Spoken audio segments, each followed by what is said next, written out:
बिस्मिल्लाह अर्रहमान अर्रहीम। अस्सलाम वालेकुम मोहतरम नाजरीन। हज़रत अबादा बिन साबित रज़ी अल्लाह ताला अन्हो से रवायत है कि उन्होंने रसूलुल्लाह सल्लल्लाहु अलैहि वसल्लम को ये फरमाते हुए सुना, 5 नमाज़ें हैं जिनको अल्लाह ताला ने अपने बंदों पर फ़र्ज़ करार दिया है। जिसने इन नमाज़ों को बेहतरीन वज़ू के साथ उनके मुकर्ररा औक़ात पर अदा किया और इन नमाज़ों को रुकू व सुजूद और कामिल खुशू व खुज़ू से अदा किया तो ऐसे शख्स से अल्लाह ताला का वादा है कि उसकी मग़फ़िरत फरमा देगा। और जिसने ऐसा नहीं किया, यानी नमाज ही ना पढ़ी या नमाज को अच्छी तरह ना पढ़ा, तो ऐसे शख्स के लिए अल्लाह ताला का कोई वादा नहीं है। अगर चाहे तो उसकी मग़फ़िरत फरमा दे और अगर चाहे तो उसको अज़ाब दे। हज़रत अबू ज़र रज़ी अल्लाह ताला अन्हो से रवायत है कि हज़ूर नबी करीम सल्लल्लाहु अलैहि वसल्लम मौसम सरमा में जब पत्ते दरख्तों से गिर रहे थे, बाहर निकले। आप सल्लल्लाहु अलैहि वसल्लम ने एक दरख्त की 2 शाखों को पकड़ लिया। अबू ज़र रज़ी अल्लाह ताला अन्हो फरमाते हैं कि एक शाख से पत्ते गिरने लगे। रावी कहते हैं कि हज़ूर सल्लल्लाहु अलैहि वसल्लम ने पुकारा, ए अबू ज़र। मैंने अर्ज़ किया, लब्बैक या रसूल अल्लाह।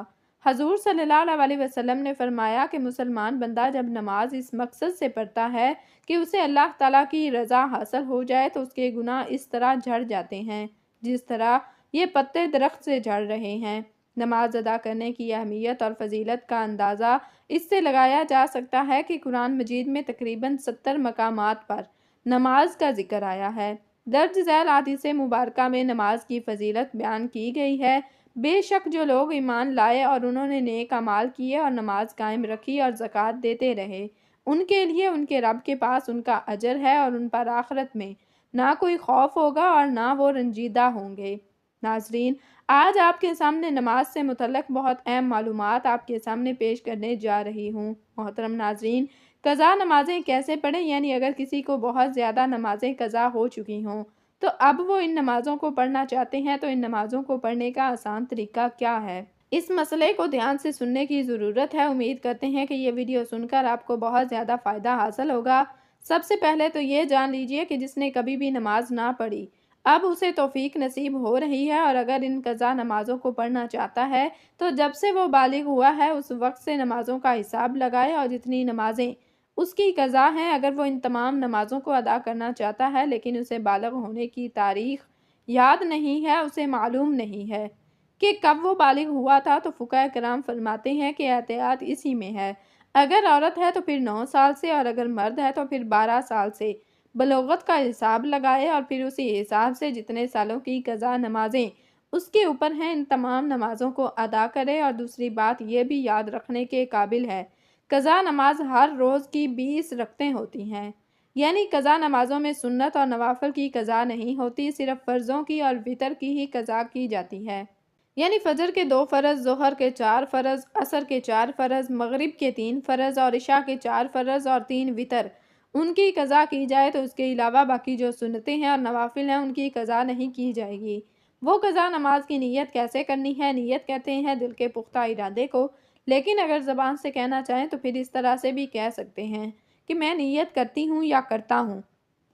इससे पहले कज़ा होने वाली फ़जर नमाज की वास्ते अल्लाह ताला के मुँह मेरा काबा की तरफ अल्लाहु अकबर, और ऐसे ही ज़ोहर का कहेंगे सबसे पहले कज़ा होने वाली, असर नमाज की सबसे पहले कज़ा होने वाली, मगरिब नमाज की सबसे पहले कज़ा होने वाली, इशा नमाज की और सबसे पहले कज़ा होने वाले वितरों की।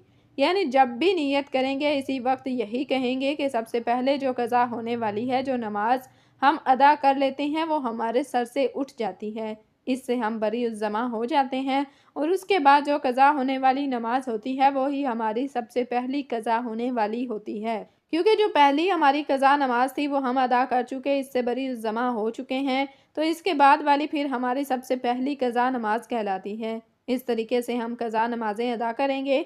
तीसरी बात यह है कि अगर किसी की कसीर नमाज़ें कज़ा हो चुकी हैं, अब इस बारे में फुक़हा कराम बयान करते हैं कि बेहतर तो यही है कि जिस तरह नमाज पढ़ी जाती है उसी तरह मुकम्मल नमाज पढ़ें, लेकिन अगर किसी की बहुत ज़्यादा नमाज़ें कज़ा हो चुकी हैं तो इसके लिए तख़फ़ीफ़ है। तख़फ़ीफ़ क्या है?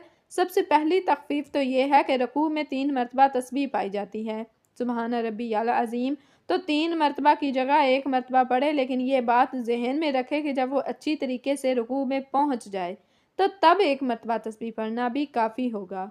اور تسبیح مکمل ہو جانے کے بعد سامی اللہ لمن حمیدہ کہہ کر کھڑا ہو جائے۔ اسی طرح سجدے میں جو تسبیح پڑھی جاتی ہے سجدے میں بھی کم از کم 3 مرتبہ تسبیح پڑھی جاتی ہے، تو سجدے میں بھی 3 مرتبہ کی جگہ 1 مرتبہ تسبیح پڑھ لے تو یہ سجدہ ہو جائے گا۔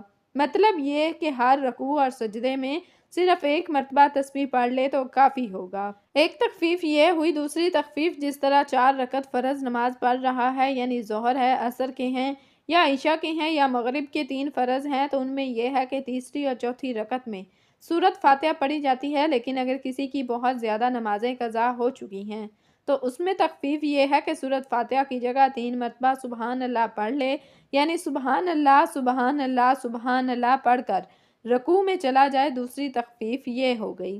تیسری تخفیف یہ ہے کہ قعدہ آخر میں، یعنی جب نماز ختم ہوتی ہے تو پڑھتے ہیں، پڑھنے کے بعد درود پاک پڑھا جاتا ہے اور درود پاک پڑھنے کے بعد دعا پڑھی جاتی ہے۔ اس میں یہ ہے کہ اتحیات پڑھنے کے بعد درود پڑھنے کی جگہ صرف اتنا پڑھ لے یا اتنا درود پاک کے کلمات پڑھ لے، اللہم صلی علی محمد وعلی آل محمد۔ یہ تیسری تخفیف ہے۔ اس کے بعد پھر سلام پھیر لے، یعنی مکمل درود پاک اور دعا نہ پڑھنے کی اجازت ہے۔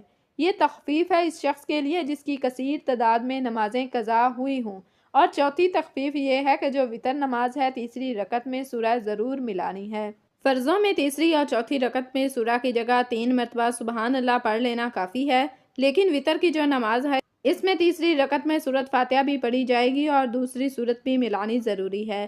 اب اللہ اکبر کہہ کر دعائے قنوت پڑھی جاتی ہے، لیکن دعائے قنوت کی جگہ اگر وہ ربی اغفرلی ربی اغفرلی ربی اغفرلی یہ 3 مرتبہ پڑھ لے یا پھر 1 مرتبہ پڑھ کر رکوع میں چلا جائے تو تب بھی اس کی نماز بالکل درست ہے۔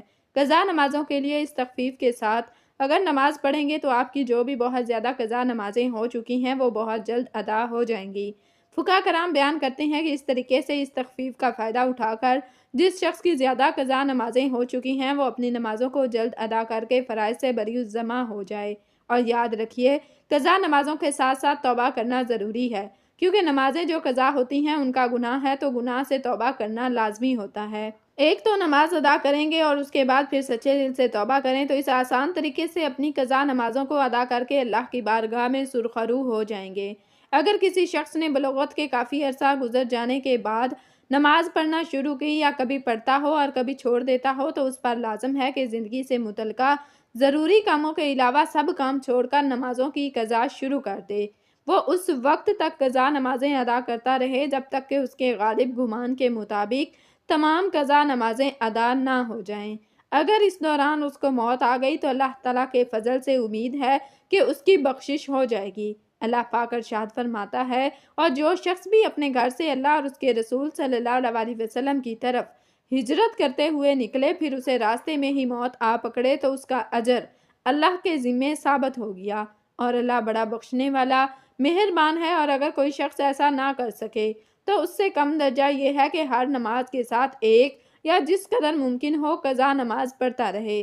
قضا نمازوں کے صرف فرائض اور وتر ادا کریں، مثلا پورے دن کی قضا نمازیں ادا کرنی ہو تو پھر کل 20 رکعت اس طرح ادا کرے: 2 فرض فجر، 4 فرض ظہر، 4 فرض عصر، 3 فرض مغرب، 4 فرض عشاء اور 3 وتر، اور پھر اس طرح نیت کرے۔ مثلا میں اپنی گزشتہ فجر کی نماز ادا کرنے کی نیت کرتا ہوں جسے میں نے وقت پر ادا نہیں کی۔ ہر قضا نماز کی اسی طرح نیت کر کے، یعنی دل میں ارادہ کرے، زبان سے کہنا بہتر ہے۔ ضروری نہیں محترم ناظرین کہ حضور نبی کریم صلی اللہ علیہ وسلم نے فرمایا پاک مٹی مسلمان کو پاک کرنے والی ہے اور پھر وہ 10 سال تک پانی نہ پائے، پھر جب وہ پانی پا لے تو اسے اپنی کھال یعنی جسم پر بہائے، یعنی اس کے لیے بہتر ہے۔ غزوہ خیبر کے موقع پر ایک چرواہا حضور اقدس صلی اللہ علیہ وسلم کی خدمت اقدس میں حاضر ہوا۔ وہ یہودیوں کی بکریاں چرایا کرتا تھا۔ اس چرواہے نے جب دیکھا کہ خیبر سے باہر مسلمانوں کا لشکر پڑاؤ ڈالے ہوئے ہے، اس کے دل میں خیال آیا کہ میں جا کر ان سے ملاقات کروں اور دیکھوں کہ یہ مسلمان کیا کہتے ہیں اور کیا کرتے ہیں۔ چنانچہ بکریاں چراتا ہوا مسلمانوں کے لشکر میں جا پہنچا اور ان سے پوچھا کہ تمہارے سردار کہاں ہیں؟ صحابہ کرام نے بتایا کہ ہمارے سردار حضور نبی اکرم صلی اللہ علیہ وسلم اس خیمے کے اندر ہیں۔ पहले तो इस चरवाहे को उनकी बातों पर यकीन नहीं आ रहा था और उसने सोचा कि इतने बड़े सरदार एक मामूली से खेमे के अंदर कैसे बैठ सकते हैं। उसके जहन में ये था कि जब आप इतने बड़े बादशाह हैं तो बहुत ही शान शौकत और ठाठ बाट के साथ रहते होंगे, लेकिन वहाँ तो खजूर के पत्तों की चटाई से भरा हुआ खेमा था।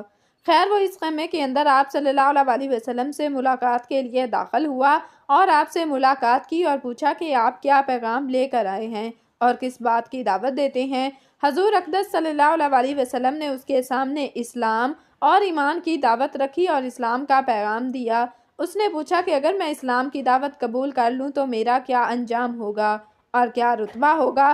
तो हजूर अक़दस सल्लल्लाहु अलैहि वसल्लम ने फरमाया कि इस्लाम लाने के बाद तुम हमारे भाई बन जाओगे और हम तुम्हें गले से लगाएंगे। इस चरवाहे ने कहा कि आप मुझसे मजाक कर रहे हैं। मैं कहाँ और आप कहाँ? मैं एक मामूली सा चरवाहा हूँ और मैं स्याह फाम इंसान हूँ। मेरे बदन से बदबू आ रही है। ऐसी हालत में आप मुझे कैसे गले से लगाएंगे? हजूर अक़दस सल्लल्लाहु अलैहि वसल्लम ने फरमाया कि हम तुम्हें ज़रूर गले से लगाएंगे और तुम्हारे जिस्म की स्याही को अल्लाह ताला ताबानी से बदल देंगे और अल्लाह ताला तुम्हारे जिस्म से उठने वाली बदबू को खुशबू से बदल देंगे। ये बातें सुनकर वो फ़ौरन कलमा शहादत पढ़कर मुसलमान हो गया। फिर हजूर अक़दस सल्लल्लाहु अलैहि वसल्लम से पूछा कि या रसूलल्लाह सल्लल्लाहु अलैहि वसल्लम, अब मैं क्या करूं? आप सल्लल्लाहु अलैहि वसल्लम ने फरमाया, तुम ऐसे वक्त पर ईमान लाए हो कि ना तो इस वक्त किसी नमाज का वक्त है कि मैं तुमसे नमाज पढ़ाऊं और ना ही रोज़े का ज़माना है कि तुमसे रोज़े रखवाऊं, और ज़कात तुम पर फ़र्ज नहीं है। इस वक्त सिर्फ एक इबादत हो रही है जो तलवारों की छाँव में अंजाम दी जाती है और वो जहाद है। इस चरवाहे ने कहा, या रसूलुल्लाह सल्लल्लाहु अलैहि वसल्लम, मैं इस जहाद में शामिल होना चाहता हूँ, लेकिन जो शख्स जहाद में शामिल होता है उसके लिए दो में से एक सूरत होती है, या गाजी या शहीद। तो अगर मैं जहाद में शहीद हो जाऊं तो वहाँ मेरी कोई ज़मानत लेगा? हजूर अक़दस सल्लल्लाहु अलैहि वसल्लम ने फरमाया कि मैं इस बात की ज़मानत लेता हूँ कि अगर तुम जहाद में शहीद हो गए तो अल्लाह ताला तुम्हें जन्नत में पहुँचा देंगे और तुम्हारे जिस्म की बदबू को खुशबू से बदल देंगे और तुम्हारे चेहरे की स्याही को सफ़ेदी में तब्दीली फरमा देंगे। चुनाचे वो चरवाहा यहूदियों की बकरियां चराता हुआ वहाँ पहुँचा था।